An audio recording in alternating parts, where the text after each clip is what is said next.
Hi. So you're going out to find a new job. You've made the decision to make the change and now you're going to go for it. So you go online and you search and find exactly the job you think sounds ideal. Upload your CV, hit the save button, hit the send button and wait. Excuse me. But all you get back is crickets. Tumbleweed blowing across the computer, nothing, not a single bite. You do this time and time again and still the same result. Then a couple of weeks later you get an email. Thanks for your interest, but your experience isn't quite what we're looking for. Or, we found more suitable candidates. I hate that one. We found more suitable candidates. How do you know they were more suitable? You never spoke to me, but no, you've found more suitable candidates. If you ever hear anything back at all, that is. So, do you want to know why applying for a job online is the single biggest waste of time when you're looking for a new job? Well, stick around and I'll tell you. This is James Foster and Careers Matter.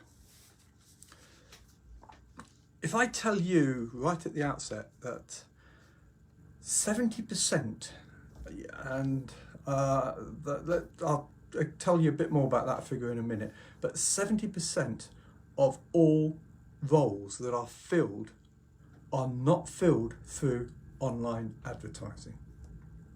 It's a big number, isn't it? 70%. And if I look at that number a little bit, it varies depending upon the type of role, the level of the role, etc. If we go right up the gravy train to executive level, it's much smaller percentages. You get CEOs, etc., probably never advertised. If you go right back down the other end and you're looking at junior administrators, then probably 60% are filled online. Through online, so the it has to do with the skills and experiences that are being looking for, the seniority, etc., etc. But increasingly, as you go up the gravy train, those roles are not filled through online advertising, or for that matter, it may be through any advertising. So how are they filled, and what do you need to do to get your chance to find that job? Well, there's a number of ways, and I'm not going to go through all of them here, but I'm going to give you some ideas now as to what you could do that will help you. I think the first thing is that you need to understand about yourself. You need to understand what you have to offer. One of the biggest reasons why applying for jobs online is such a waste of time is because your CV doesn't get looked at. And it doesn't get looked at for so many reasons. One of those could be that you've not got the right keywords in, the right phrases. The other is because when somebody actually gets to look at it, they can't actually see your relevance to the role. So I think one of the first things you need to do is make sure that your CV is relevant to the role, up to date, and talks about the value that you bring to an organisation. If you've got a good CV, then it's got a much better chance of getting selected and picked out, and you've got a much better chance of getting that interview. The other, I say that in passing, there's an awful lot to talk about CVs. I do an entire course on the whole subject, it's one of those things that there's a lot of, if you go on to Google and look at how to write the perfect CV, you'll get so many ideas. Most of them, probably 95% of them, are not particularly effective. But CV writing is a whole subject in and of itself. But that is the first thing, is to make sure that your CV stands the test of time. The next thing that you need to do is to understand how to make an impact, what it is that you need to say to the person, to your audience, to the hiring manager, and it's the hiring manager that we're mostly talking about here. Understand exactly what it is you need to say to the hiring manager, what they're looking for, and why you have got the solution that they're looking for. So the hiring manager has a problem to solve. That might just be numbers. I need more numbers to fill this particular type of thing. Of course it does. But then you've got to have the skills and experience that they're looking for to bring in to make those numbers up. Or it might be that they've taken on a new project and they need somebody to manage that new project. Or it might be that they are looking to break into a new area of business and they're looking for somebody who's got those skills and experience to take them into that new area of business. Or it might be it's a completely new product and they want somebody that can work in an innovative environment with new products and be creative about it. There's all sorts of things that you may have to offer if you understand what it is the hiring manager is looking for. And of course, this has all got to be relevant to yourself. I've just spoken about several different types of job there. And then here's the trick. And it's quite a simple one, really.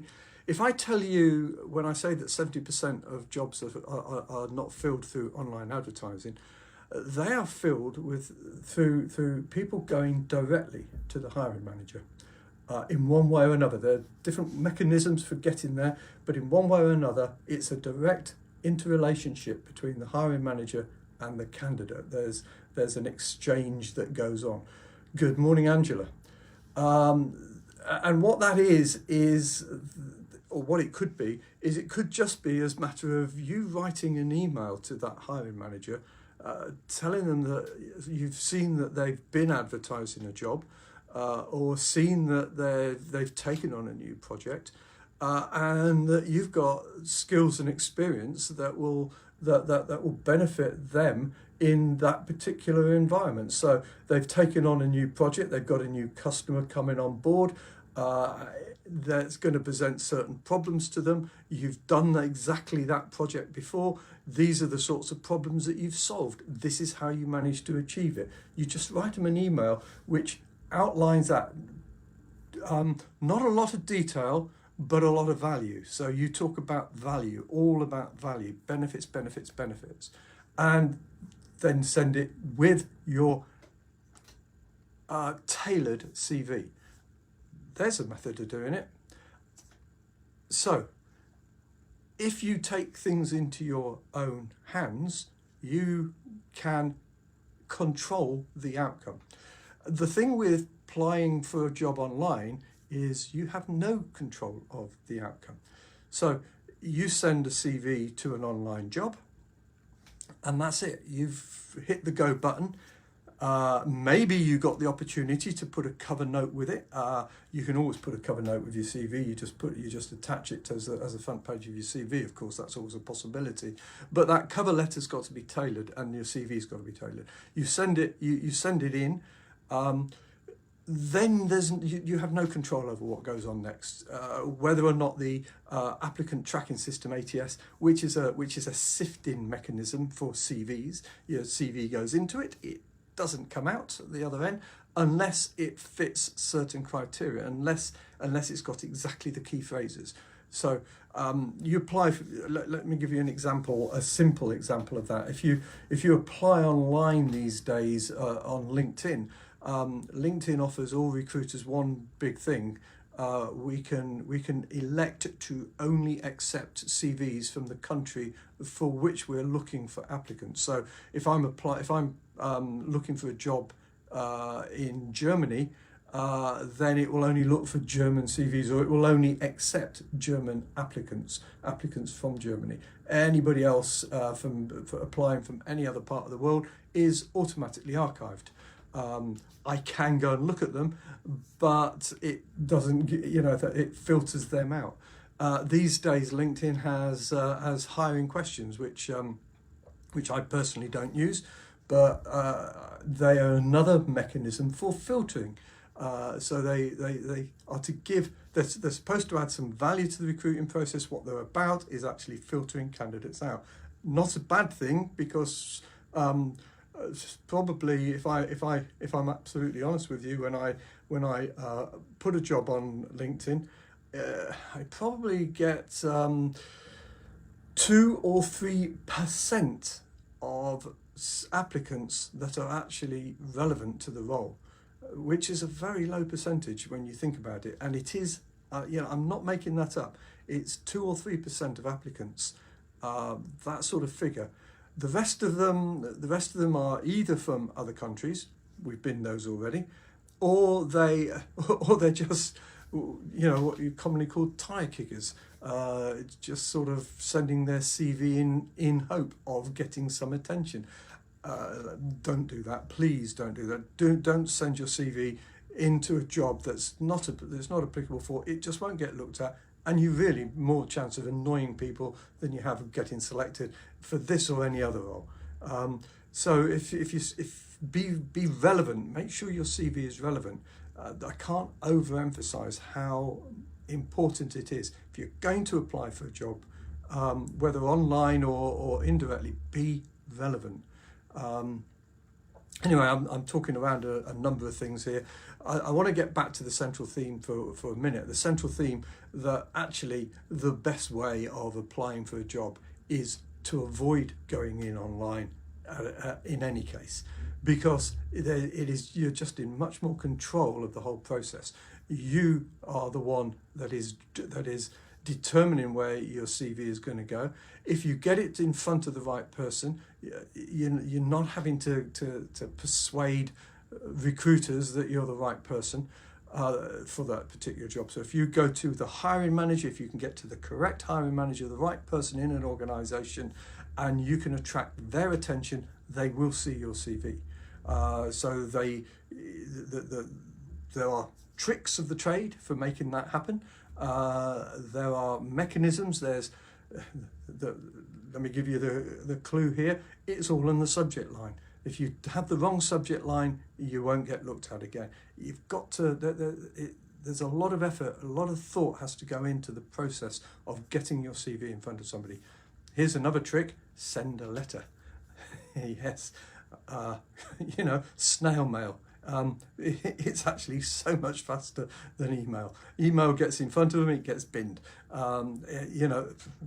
Numbers of 20 to 35% of emails are open, depending upon how good their subject line is. It's the ones with the good subject lines that get open. 70 to 80% of emails are just binned. They're not looked at. Imagine yourself. If I have a look on my inbox right at the moment, I can guarantee that of the 20 or 30 emails that come in overnight, I'm going to be just straightforwardly binning 25 of them without much further thought. I'm just going to select them and bin them, because they're not, they won't have something that's attractive to me. The 5 that I look at, the 4 of them will probably be ones that I know the source of, and the other one will probably be something that's interested me. And it's that you're looking to do, is interest people. Send snail mail. Snail mail, 80% of letters get open and read. Probably higher than that, actually. It's we are in a world where circular letters are coming around all the time. So there is a certain amount of the same type of a mentality about letters.